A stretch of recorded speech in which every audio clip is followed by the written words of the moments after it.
founders who turned a food truck into an international business. A generous helping of golden Welcome to my channel, guys. Now we're watching the part 2 of the 14 entrepreneur who build food empires.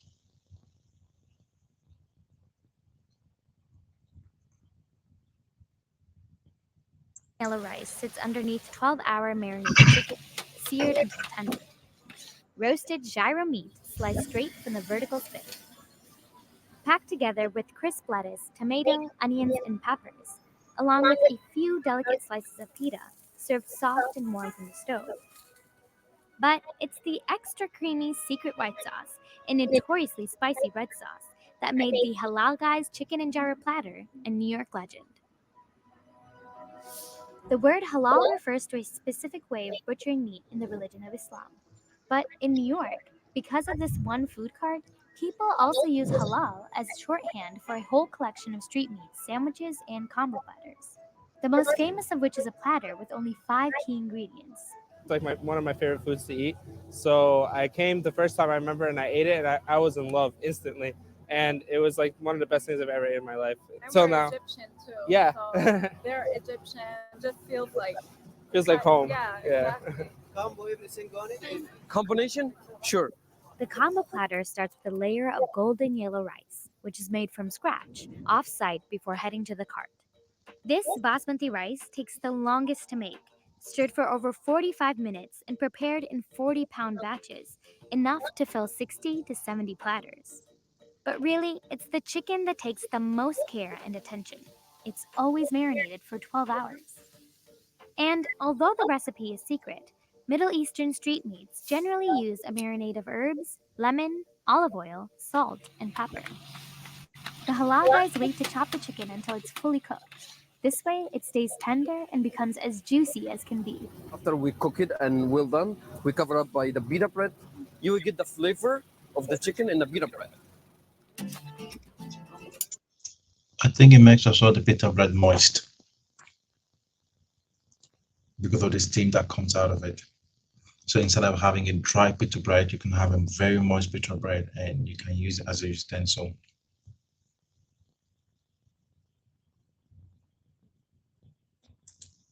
Next comes the beloved beef gyro, which is half cooked on a vertical spit. Another secret recipe, the seasoning likely has a mix of traditional gyro spices like salt, pepper, paprika, and oregano. Cooks shave it as soon as the meat becomes a dark brown color, using a mechanic slicer rather than a knife because it's quicker and more consistent. Back at the cart, the gyro shavings are placed on the stove and chopped into even squares. Initially, the halal guys serve gyro meat in long shavings, like many other halal food vendors. But they switched to smaller pieces in order to keep up with demand. And finally, but maybe most importantly, comes this question.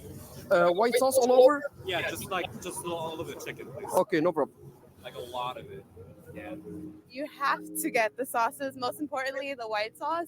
I personally never asked the exact name of it, but that really makes the meal. It's just white sauce. Right. I think we all call it white sauce. Carts across the city have tried to mimic the recipe, but the halal guy says no other place has cracked the code. They love the white sauce and they never ask what is inside the white sauce or what constitutes the white sauce or the real name of the white sauce. Based on the to-go packets of white sauce, this creamy substance is a combination of mayo, black pepper, vinegar, salt, and a few other ingredients. But one thing we're sure about, the red sauce isn't for everyone. We call the white sauce 911 because it's very, very spicy. I personally have not tasted it. What? Ever? Never. I don't eat spicy. I cannot tolerate spicy. The sauce has a Scoville rating between 100,000 and 130,000, which is over 40 times hotter than Tabasco. Hot sauce too?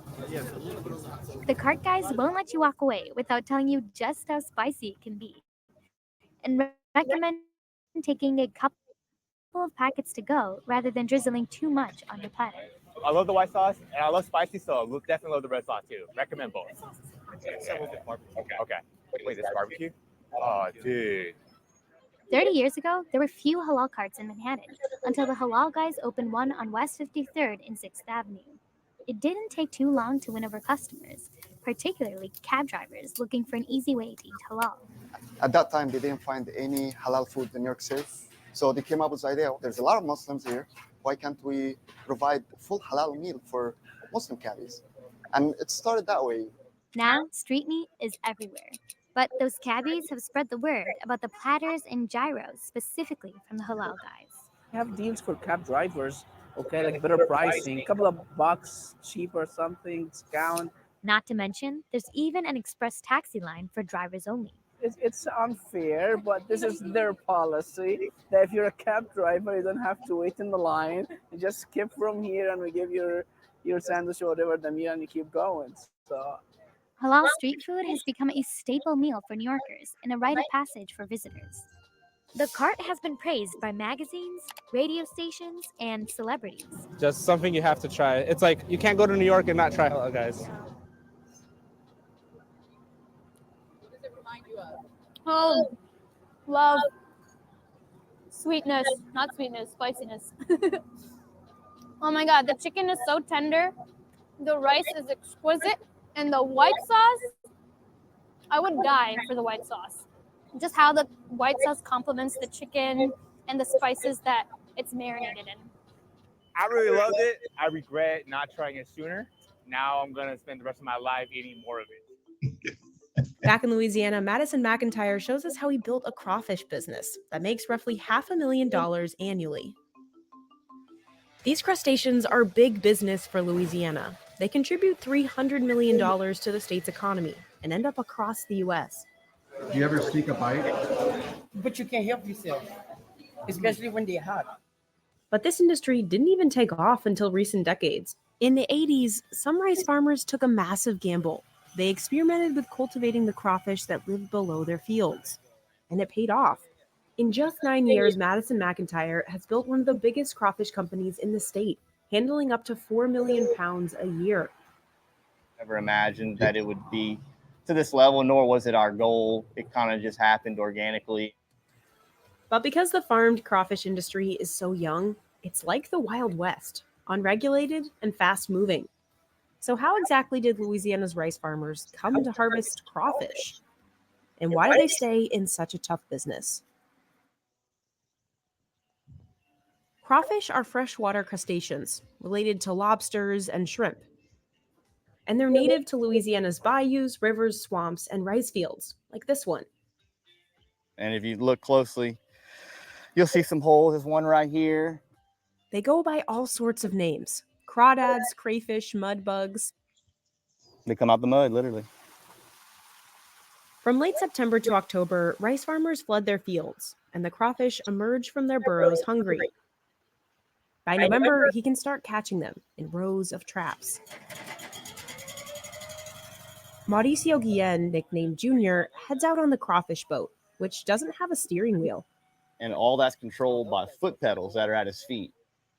Armed with thick gloves, he empties each trap. He has just 7 seconds to dump out a trap, load in more bait, and drop it back in the water. And that's just how much ground it covers between each trap. He's got to move quickly so the crawfish don't die in the Louisiana heat. Junior's pretty fast. He's a lot faster than me. This table helps them weed out any unwanted critters. And it separates the crawfish by size. The smaller peelers can fall through here. You know, they'll go from underneath here and then into these sags. But crawfish's big break didn't even come until the 1980s. Rice farmers' profits were dipping.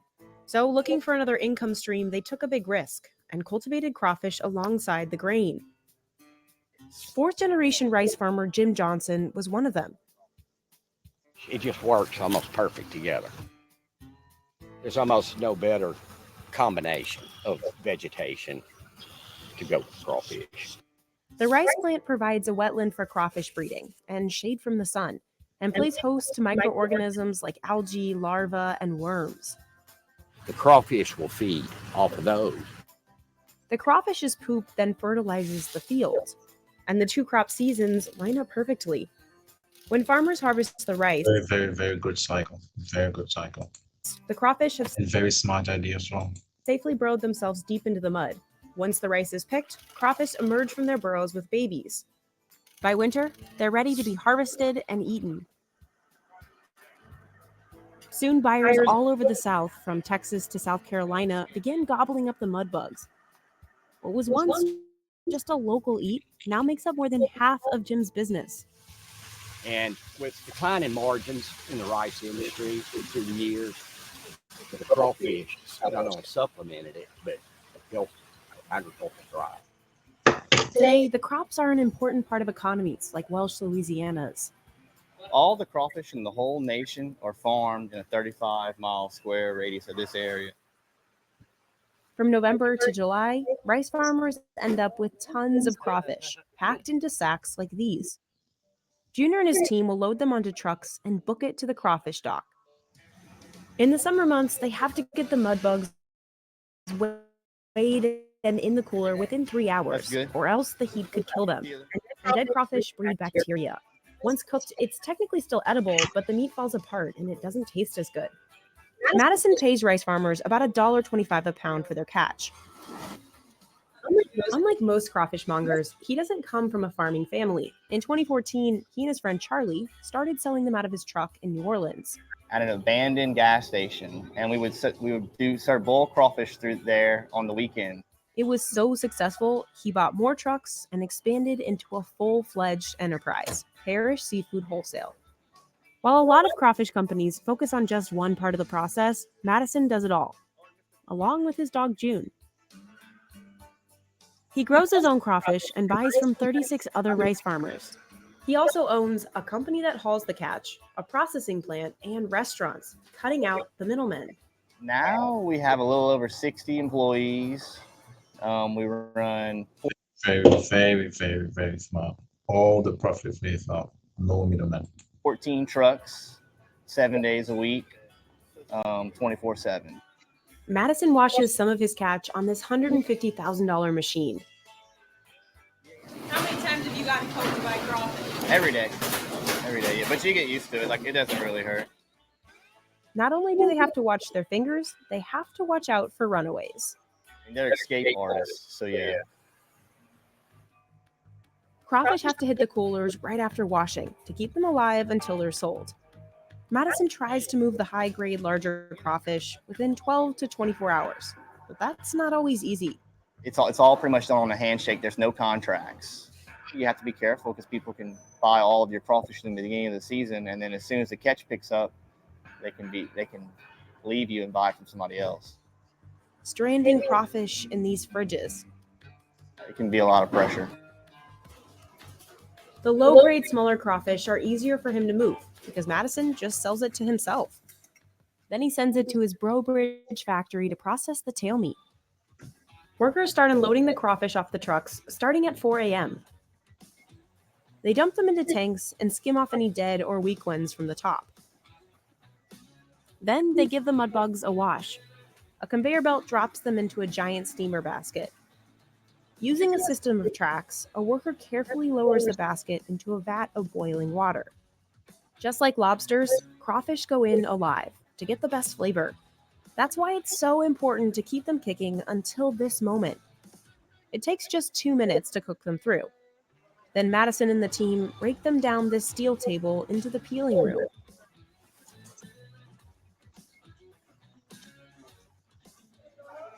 Leona Williams has been peeling here for 50 years. Learn this from mama at the age of 13. Get off of school, help our mom. Sometimes until 1 in the morning. Well, you break the head off, and then you pinch the tail. This is unique. Peel them well to make sure that the veins are out for sure. She can peel about 40 pounds worth a day. And you gotta be kind of fast at it. That's about the only way you could make money. They get paid $2.50 a pound. Are you the fastest one here? No, I'm not gonna say this. I have my sister right here. She's a little faster than I am. The team in the next room vacuum seals the tails into 1-pound bags. Because competition is so stiff, Madison wouldn't tell us where he sells these, but he said they end up across the U.S. He also sends tail meat and whole crawfish to 3 restaurants he owns in the state, cooking up all kinds of Louisiana delicacies. Crawfish have been an important part of southern Louisiana's culture for centuries. According to the Native Heritage Project, the Houma indigenous people named themselves after the word for crawfish and used it as a war symbol. In the 1800s, a wave of French Canadians settled in Louisiana after being forced out of Canada by the British. They came to be known as the Cajuns, and they brought their lobster recipes with them. But short on lobster here, they swapped in crawfish. By the 1960s, crawfish had their own festival, and Creole restaurants were adding them to menus in New Orleans. It was definitely a Louisiana delicacy. It didn't really get much farther than the state. Crawfish have since gone definitively national, but locals still cook them into staples like etouffee, boudin, and boils. Madison's business partner, Charlie Johnson, uses a Cajun cooking style in his crawfish boils. Make sure the drain's shut. This is liquid boil. So I'm adding that to the water. What's that? Was it? He first boils the corn and potatoes, drains them, and then cooks the crawfish last. Right there, when the tail starts to kind of separate from the head, there's that little white line. You can see the meat. That's usually a telltale sign that they're ready. While New Orleans Creole chefs add dry seasoning to the water crawfish boil in, out here, Cajuns dump on the dry seasoning after they're cooked. We shut that ice chest and we let them steam. I think the magic happens in the ice chest. That's when they start to soak up those seasonings. Down here, folks stop by the restaurant well into the evening. The Cajuns also love their dip. While back in NOLA, they don't use any sauce. That's not all of us. Yeah. With his factory, way station, and restaurants, Madison has become a considerable player in the crawfish industry. We're building a new facility that's going to be The guy's really young. That's very optimistic. Very, very young. focused on air freight crawfish. But his success hasn't come without its challenges. As the industry boomed over the last 20 years, lots of people tried to get in on the action. By 2019, the number of crawfish farms in the state had doubled. And then came inflation. Madison says costs soared 40%. Last year, fuel alone cost him $150,000 more than normal. That's a lot of money that would have been profit. Yeah, labor's pretty high, and we have mostly foreign labor. 95% of his staff is working in the U.S. on a visa. And then we also have to house them and pay for transportation. You can't find local or American labor that would work as hard as these guys do side by side with us. Madison says he pays them just under $14 an hour, almost double the minimum wage. We'll put in 15 and 18-hour days, 7 days a week. So it's very demanding. We don't get to see our family as much during the season, but they don't get to see their family at all. Soaring operation costs and low margins have forced dozens of Louisiana crawfish companies. He's a very, very good boss. Very good. To close. And so the people that came in just for the get quick rich scheme are not making it right now because of how tough the market is. Madison says the size of his company has helped keep him afloat. You know, we could absorb those blows, but a lot of people unfortunately couldn't. What are the changes that you made to make it through this? We don't get big salaries. Madison said Parish Seafood Wholesale saw $500,000 in profit last year, and he paid himself just a $20,000 salary. He also says he invested more than 80% of the profit back into the company. So if anything ever breaks or if coolers go out, we have backup everything. You know, backup trucks, backup ice machines, backup freezers, backup coolers. We have multiple forklifts, which are all just luxuries. Because in an industry where one bad season could send a company packing, Madison has to fight to keep each crawfish alive. I think, you know, in the next 5 or 6 years, it'll be very lucrative again to be in this industry because there'll only be a handful of people doing it. Bagels are to New York what crawfish are to Louisiana. We take a peek inside Utopia Bagel's kitchen to see how the shop makes 100,000 of them a week. Workers start the baking process at 3 a.m. and continue way past lunch hours. But according to owner Scott Spellman, the guarantee of a fresh, hot bagel is why Utopia Bagels stands out from the thousands of other stores across New York City. I'll say it time and time again. You may have tried a bagel, but once you try my bagel, you will not eat another bagel. We visit Utopia's kitchen in Queens, New York to see how it prepares its bagels in such big batches.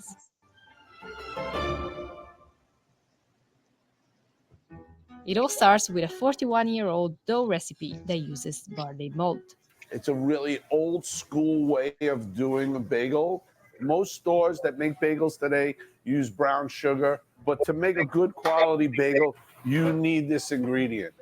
Next, they add salt and a large scoop of Puratos Bagel Improver. So what that does, it softens the dough inside and it crisps the crust outside. Then they start filling the mixer with New York City tap water, but it has to be at just the right temperature. We tend to use water that's around 60 degrees, 62, 63, but temperatures of the water may change when it's hotter and colder throughout the year. Then it's time to add in 200 pounds of all-purpose flour, a small portion compared to what they have on hand. You're looking at about 7,000 pounds of flour, almost a 2-day amount for us that will go through all this flour. And this is actually just one of my mountains of flour. The final ingredient is yeast, but for flavored bagels, the recipe may change slightly to include eggs, sugar, or freeze-dried blueberries, depending on the flavor. There is no set time for when the dough is finished mixing. According to Scott, it takes a keen eye and years of experience. It's a thing called when it's ready. How long have you been making bagels? 18 years. Daniel's been rolling 18 years. It takes understanding the temperature in the air. It takes understanding his machine that he works with, how long it should mix. All these things are such important factors about what happens with our bagel. Once the dough reaches the desired consistency, it's cut into sections and transferred over to the rolling table, where it's then formed into one large mound. We can make up to 15,000 bagels in a day, and this will make approximately 1,000 bagels. That is a lot of dough. That is a crazy amount of dough I've ever seen. That's crazy.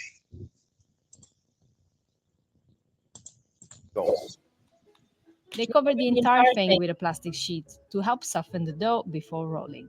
And it's only about a 5-minute process that allows that dough to connect a little better with each other. They're saying hello, how are you? All those ingredients are basically doing that right now.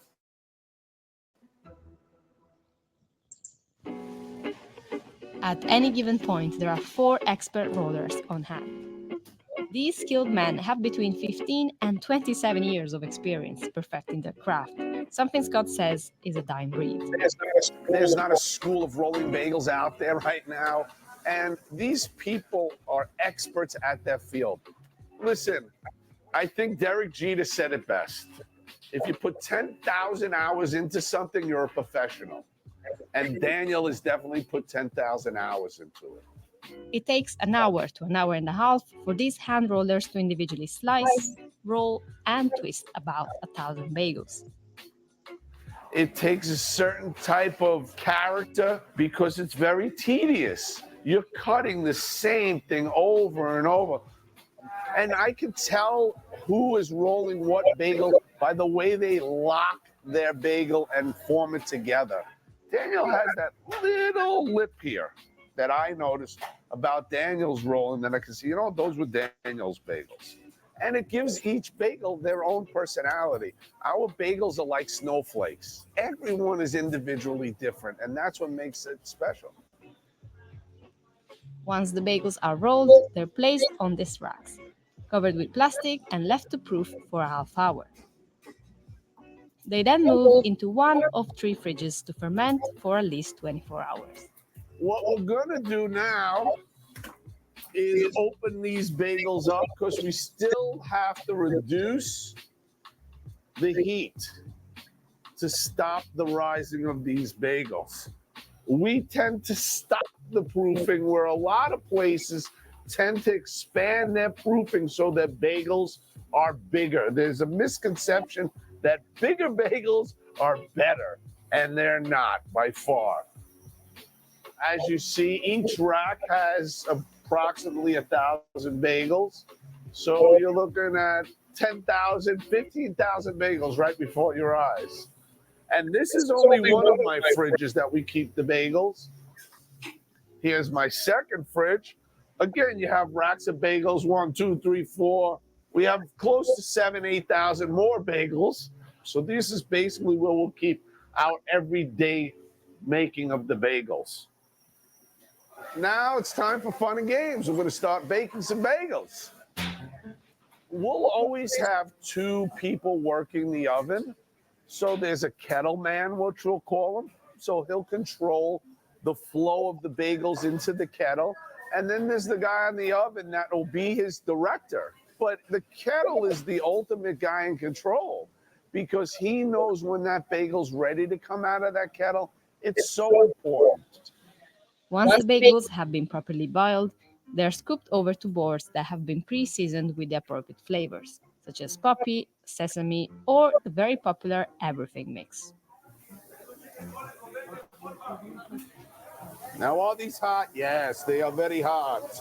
But if you watch me, I'm constantly dipping my hand in water to remove some of that heat. Now, this again is where we put on both sides. So we're seasoning both boards, both sides. After workers carefully coat each bagel, they move the boards into the oven. Now, why we're putting them on boards? Because if we put these bagels in straight, they would stick to the slate that they're being cooked on. We put 6 bagels on a board. There's 16 boards that'll go into the oven. We have a Middleby Marshall, a 1947 oven. It is the heart and soul of my business. We're able to produce up to 1,000 bagels an hour on it. After a few rotations around the oven, the boards are flipped so the bottom of the bagels can cook evenly. Then they're ready to be pulled and served to customers. See, these are so, look at it, look at the color on this bagel. Look at that beautiful crisp crust.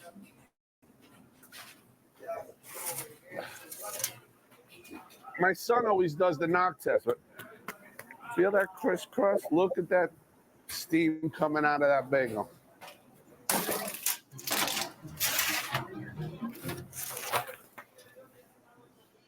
In total, Utopia Bagels offers 30 kinds of bagels and various sandwiches like the bacon, egg and cheese, or the classic blocks.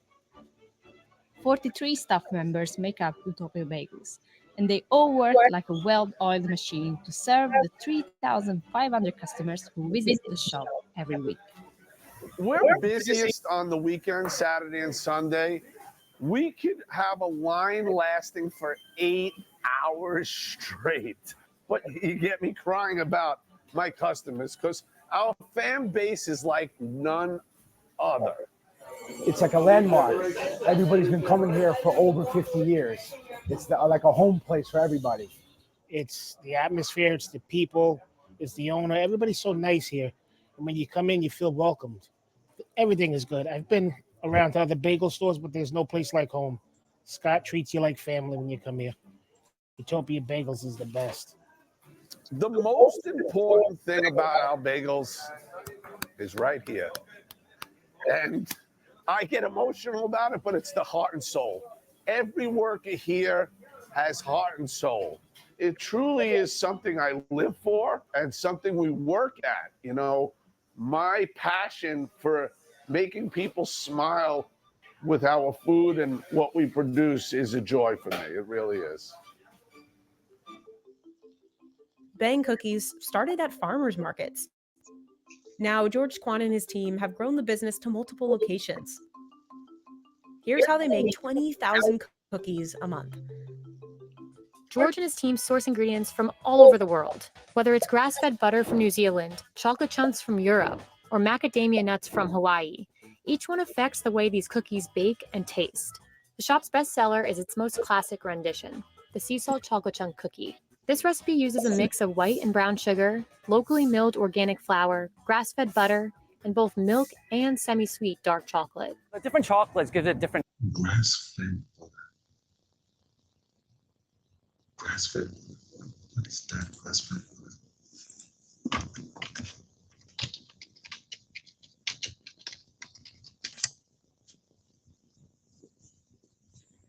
Okay.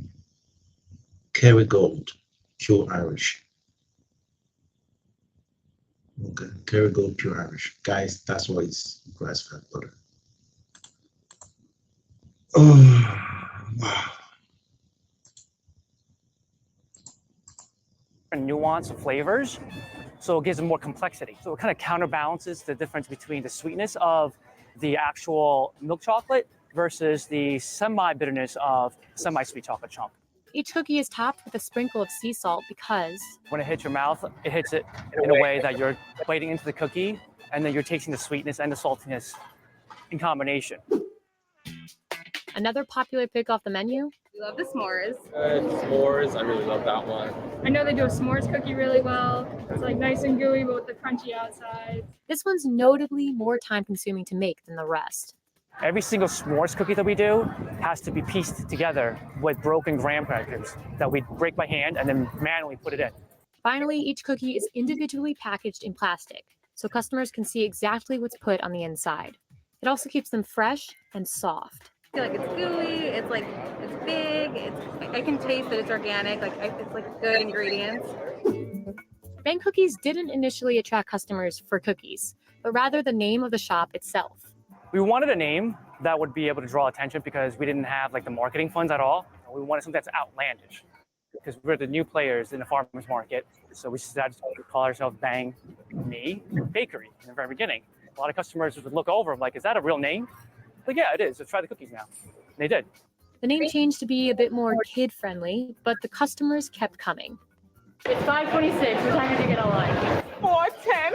Because Jessica at the pizza shop said we have to try them, that they are so awesome, and for us to please get her a t-shirt. And with so much demand, Bang Cookies has already opened 2 locations in Jersey City, and they've got plans for more to come. That means more cookies for customers across the country who've already had them shipped to states like California, Alaska, and Hawaii.